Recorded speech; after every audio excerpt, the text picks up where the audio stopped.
What is up, guys? Welcome back to the channel. Today we will be getting into another edition of the my draft grades here. Last time, as you could tell, we did the NFC South with the top team so far having an A with the Buccaneers. A lot of teams clustered in that A to B range, and then you see the Falcons and Titans way down at a C minus. But without further ado, today we are going to be getting into my NFC West and AFC West draft grades. So let's get right into this year.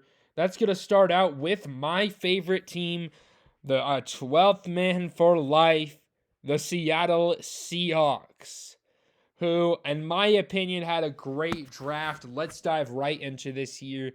As you could see, with their first pick at 16, they took Byron Murphy the second. And it's not the biggest need for the Seahawks, but a need for sure, especially down the road. You know, they have Draymond Jones, they have Leonard Williams right now, but Byron Murphy has potential to be a very, very elite interior D lineman, and those are tough to come by in today's NFL. He was a near the top 10 player for me, for sure, a top defensive player for me in this draft.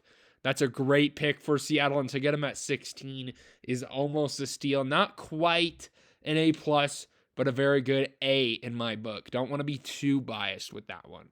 But I'm going to be real here, and I forgot to, let's change this, but Christian Haynes, who I had a second round grade on, at 81 in the third round, to get him for the Seahawks is massive. Not only that, but they get a big-time interior O-lineman who, in my opinion, is one of the best interior O-linemen in this class. And the Seahawks need interior desperately. If you looked at that roster, they really needed to address it. I think this would have been a much worse draft if they didn't address this in the second round. Christian Haynes falls right into their laps.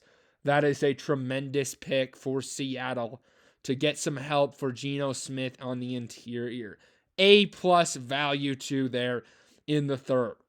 And then I think they just continued. John Schneider, I think, continued to cook. Tyrese Knight, linebacker out of UTEP. A lot of people saying that was a reach. I completely disagree. That's a good pick. You know, he's a good, solid run defender for the Seahawks. Not a very slept-on player here. He'll be a great run defender. Needs to work on the coverage, but he has some time to develop there. Then we have A.J. Barner, tight end. I know it's not the sexiest pick with Cade Stover and some of the other guys on the board, but he is the best blocking tight end in this class. Guess what? The Seahawks just lost Will Dissly to free agency, or cut him actually. So they needed that blocking tight end in the building. A.J. Barner fills that perfectly, and that'll be a good pick. And then Bridget, cornerback. This will be my last day 3 pick I'll talk about here. Pairing him with I'll just make a comment. DJ James and Bridget, pairing those two together is great value for the Seahawks. Bridget there, I think, should have gone much higher. I think third round could have been his ceiling. He's a really good corner out of Auburn. So, I really like this draft for Seattle. If I had to grade it, I'm giving this one an A. Not quite as good as the Buccaneers, because I think the Buccaneers overall just had, 3 tremendous first to second round picks. Seattle obviously didn't have the second round. If you're factoring in Leonard Williams as that second round pick, I don't think it's quite as good of a draft. But, the Seahawks, very good draft. As a Seahawks fan, couldn't be happier, honestly, with this draft. It addressed a lot of needs. Okay, next up, we got the Rams. Rams had an interesting draft. I think a good one, though. Starting out with the 19th pick, they took Jared Verse, the best edge on the available at that point. Dallas Turner and Liatu Latu went off the board just right before then. So, not going to ding this too much. I wasn't as high on Jared Verse, but At 19, that's good value. I would have probably rather had Jersey Newton there, but Jared Verse is a good pick out of Florida State. Can't complain too much about that one.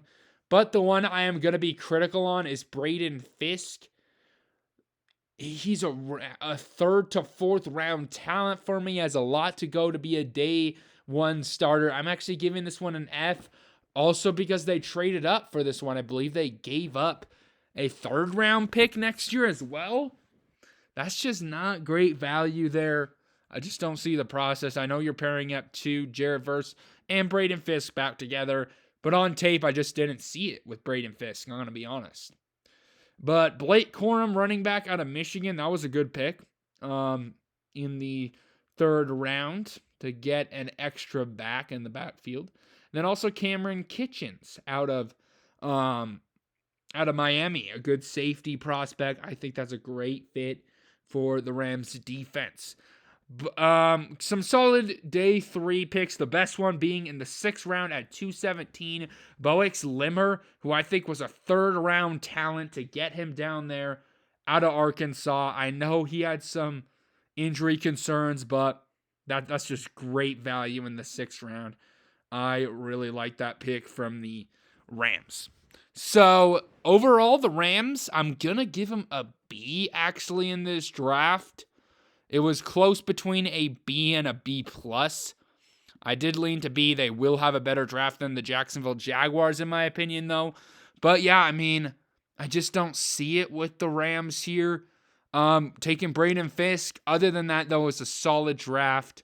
But you got to ding them for that pick, in my opinion. Especially trading up. All right, next up, we're going to have the Cardinals.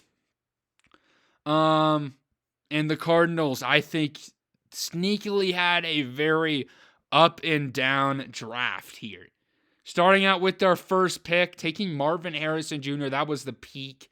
In my opinion, this is an A+ type pick just because I think Marvin Harrison Jr., talent-wise, is a top 3 pick. I know 4 is only 1 down, but still, to get him there, to pair up with Kyler Murray, it's just a great fit. As a Seahawks fan, I'm worried about that combo right there. Not as high on the Darius Robinson pick, though, out of Missouri. I just don't know. I mean, it's a decent value. I was much more higher on Jonah Ellis, who's my best edge player available. If you don't have to go with him, I guess it's a fine pick. That's why I do have it as a C+, though. He's a top 50 player. I just didn't see it as much with him in the first round, at least. Then we had Max Melton, cornerback out of Rutgers. Just way too early, in my opinion. A lot of people were higher on this guy. I just didn't see it. He has a lot of work to do in press coverage. We'll see what happens, though. I'm going to ding that one as a D. They have some other D's as well down there. But anyway, Trey Benson out of Florida State, though, another excellent pick. They get onto the offensive side of the ball here. I really like this pick to pair him with Kyler Murray, man. Trey Benson will fit right in as a 3-down back, honestly. There is some injury concerns there. Maybe that's why he slipped, but I think he was a 1st to 2nd round talent. Can't argue too much at all about that pick in the 3rd. They have 4 3rd-round picks, including that one, which is wild. Don't think they used them wisely in these next 2, though. Isaiah Adams, interior O-line out of Illinois. There were just so many better interior O-linemen available here, I think. He was a day 3 pick for me, and to take him at 71 is just a major reach. Especially, I'm glad they took him because Seattle got Christian Haynes later. And then Tip Raymond, tight end out of Illinois. Another reach. I mean, I just don't... Tip Raymond I was higher on. Not 3rd round high, though. I mean, that's a little absurd.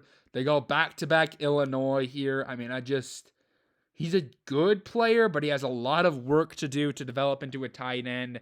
Maybe he can, and maybe he'll make me look stupid for this D grade. He has some potential, but just have some work to do with him. I just don't see it in the 3rd.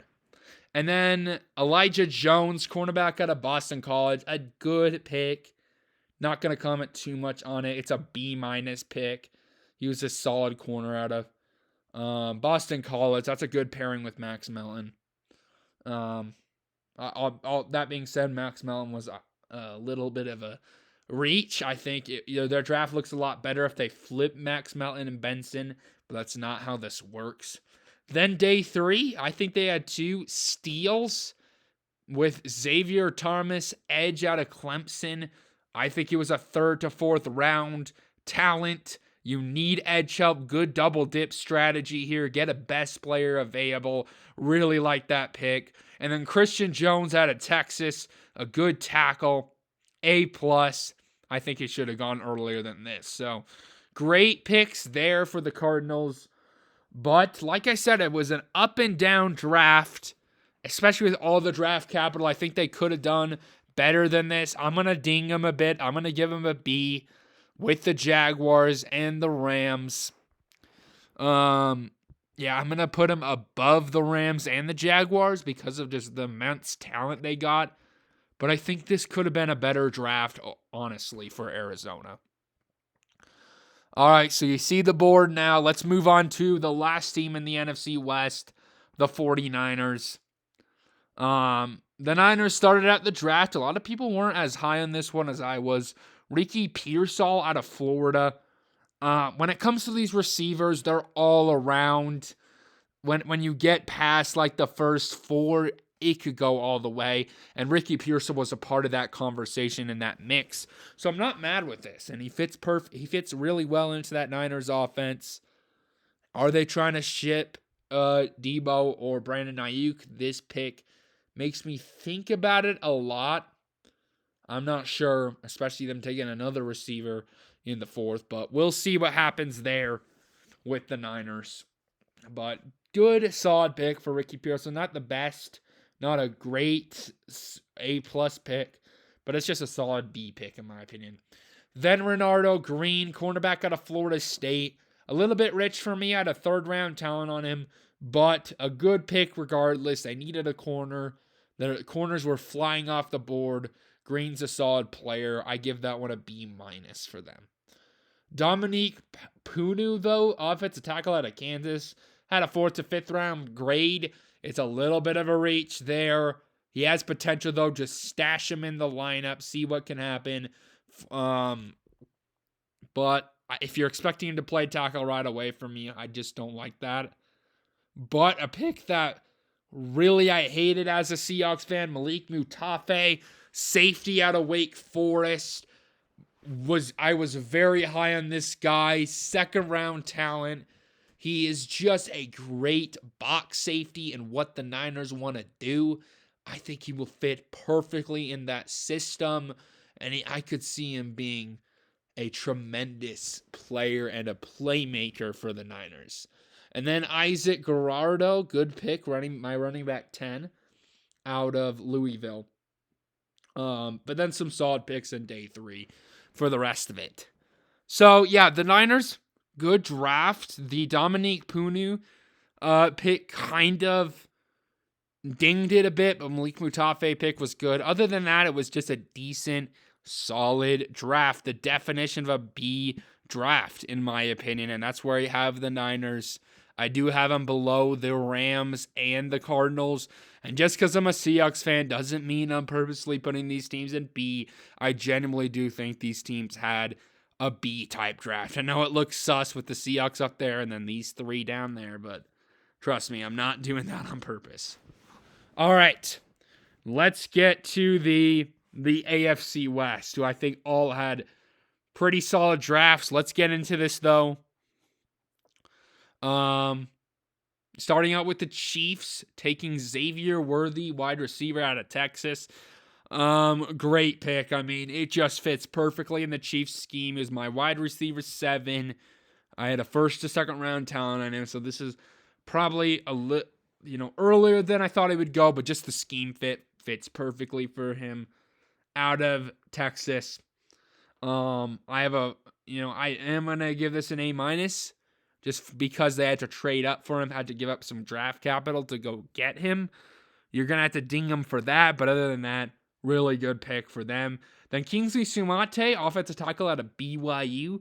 BYU fan here. Chiefs, you're getting a good player, but a player that you need to let learn the game a bit more. He is very much raw, but he is huge. He could develop into something special and could be a great tackle for the Chiefs going forward.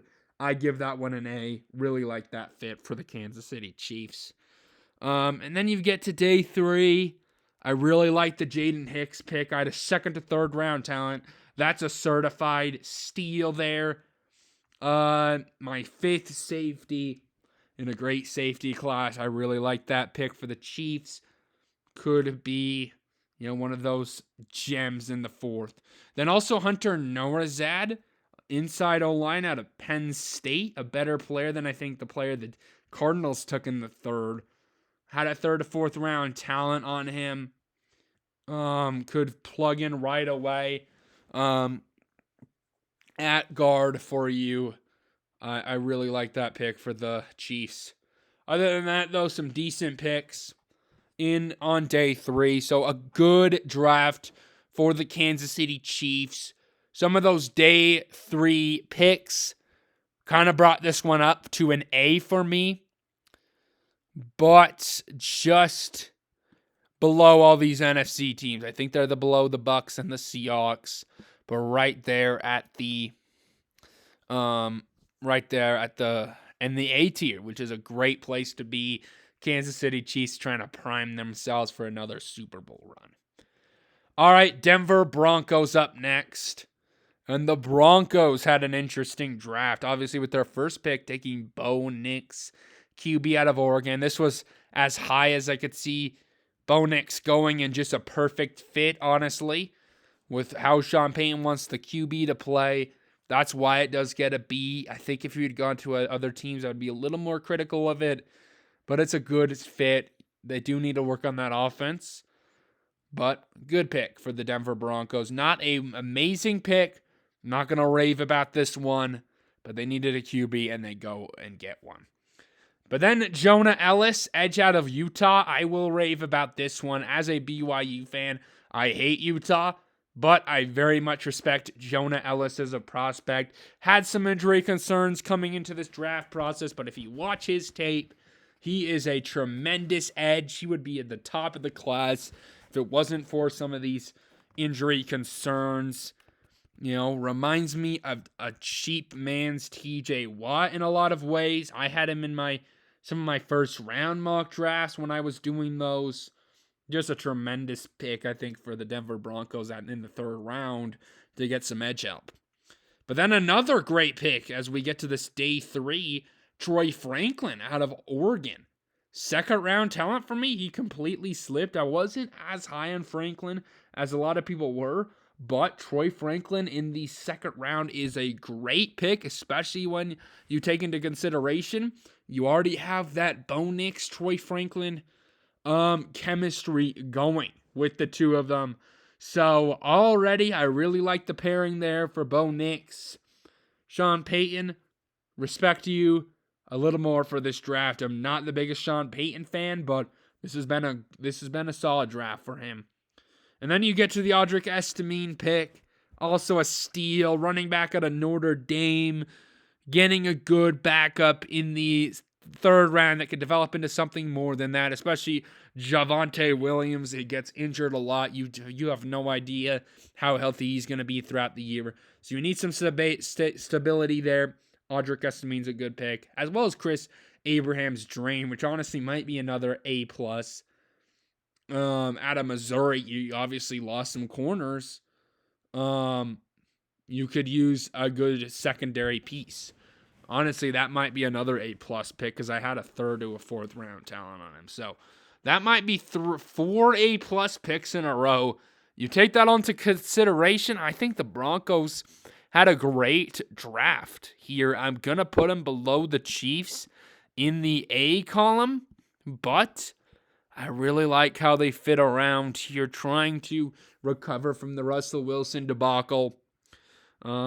Good draft for the Denver Broncos right there. All right, we got the Raiders now, though. And the Raiders Interesting draft here. I like some aspects of it. I like actually a lot of aspects of it. But yeah, the Raiders starting out with the Brock Bowers pick. It was a good pick. A lot of people are critical of it, but I get it. You're taking best player available. He was my 6th best player in this whole draft class. Obviously, tight end number 1 out of Georgia. You just don't see these tight end prospects come out much. It's not the greatest position of need and really a team need because you have Michael Mayer, but I mean it's just too good to pass up on there. I like the value. I'm going to give that one a B plus just because it's not really a big need at all, but I can see the fit and what they like there. Then Jackson Powers Johnson, interior center out of Oregon. First to second round, great. I know he had some injury concerns coming into this, but still, great pick, I think, for the Raiders there. I had him going a lot in my first round mock drafts. Really, he's an excellent centerpiece, and it's hard to get these center prospects coming out. Really like the fit there for the Raiders, who needed a center to play to fit in. All right, DeMar Glaze, though, sorry. Tripping over my words there. Offensive tackle out of Maryland. Decent pick. Not going to rave about it, though. It's just a decent pick. I'm not the highest on him, but, in the 3rd round, it's good value. He has some traits to be a good tackle in the league. And then you get to day 3. Nothing really stood out to me. DeCamarion Richardson's a good pick. An A pick for me. Tommen Eichenbeyer's also could also be an A plus pick at a 3rd or 4th round grade. That's probably another A plus pick. Really like the fit there. A linebacker at Ohio State for the Raiders. So really solid draft for the Raiders. I do have him as an A minus, but at the top of A minus. If it wasn't an A minus, they would be an A. I do have him above all these other teams. It was very neck and neck for me, but I'm going to give him an A minus just because of the DeMar Glaze pick. I think kind of threw me off, but a good draft and not a whole lot to critique there for the Raiders. All right, then we got the Chargers finishing this off. Chargers fans didn't seem like they liked the draft as much as I did. I actually really liked the draft for the Los Angeles Chargers. Starting out with the Joe Alt pick, Chargers fans were a little frustrated. They wanted Malik Nabers, but this is a blue chip tackle. It's very hard to come by in the National Football League. I cannot see a world where Joe Alt doesn't work out. There's just little flaws in his game. Just nothing really that's concerning with Joe Alt's game, and he's very athletic and will be a great tackle. They needed that extra tackle in there. Put him in and protect your QB, which I don't see why that would be a bad thing. Justin Herbert just got injured last year, so you need to protect that guy. Then you got Ladd McConkey out of Georgia. That's a great pick. He was my 5th wide receiver in the class as well, though all these players kind of got clustered together. But in the 1st to 2nd round grade here, at the top of the 2nd round, that's a really good pick. And you get the weapon for Justin Herbert. Those are 2 great 1st round picks. But then really a good pick was Junior Colson, who in my opinion was the top linebacker in the class. You watch Junior Colson play, he just is a good football player. He knows how to play the linebacker position, which a lot of these linebackers that get drafted just don't really know how to play the position very well, and you need to develop him. Junior Colson, I think, has it. It was a big reason in that Michigan defense was really good. I really like Junior Colson, a very smart player, too. He will be a great linebacker for Harbaugh, who obviously the Michigan ties there as well. That's a good pick for him. And then Justin Edugbe, however you pronounce that, out of Alabama. In the 4th round, a bit rich for me, but it was a fine pick. Has some work to do. And then you got some Tariq still, I think was a little early in the 5th, but Kamid Vidal, A+ out of running back out of Troy. Has a lot of explosiveness. But, yeah, that's an A+ pick. So, good draft for the Chargers overall. They obviously got, I'm going to talk about all their picks, I guess, now. Jerry Rice's son, who I was way not as high on as a lot of people are. I just think he was getting very much hyped up because of the Jerry Rice ties. But, yeah. Why not take a shot on him in the 7th? So, yeah, I mean, good draft for the Chargers. Actually, I really like the draft. I'm going to put him in the A tier above all their AFC West counterparts, just below the Buccaneers, though, who I think still hold the top of the draft. And mainly that's because of the Graham Parton pick, who I think was an A+ steal in this draft. Not a lot of teams had that in the first round. And yeah, so that's a big reason. But yeah, those are my NFC West and AFC West draft grades. We will be coming in a week. I'm going on vacation, so yeah, in a week I will be coming out with the other grades, the NFC North and the AFC North and the East divisions right there. But anyway, guys, thank you all for watching this video today. Comment down below your grades. Anyway, guys, peace out.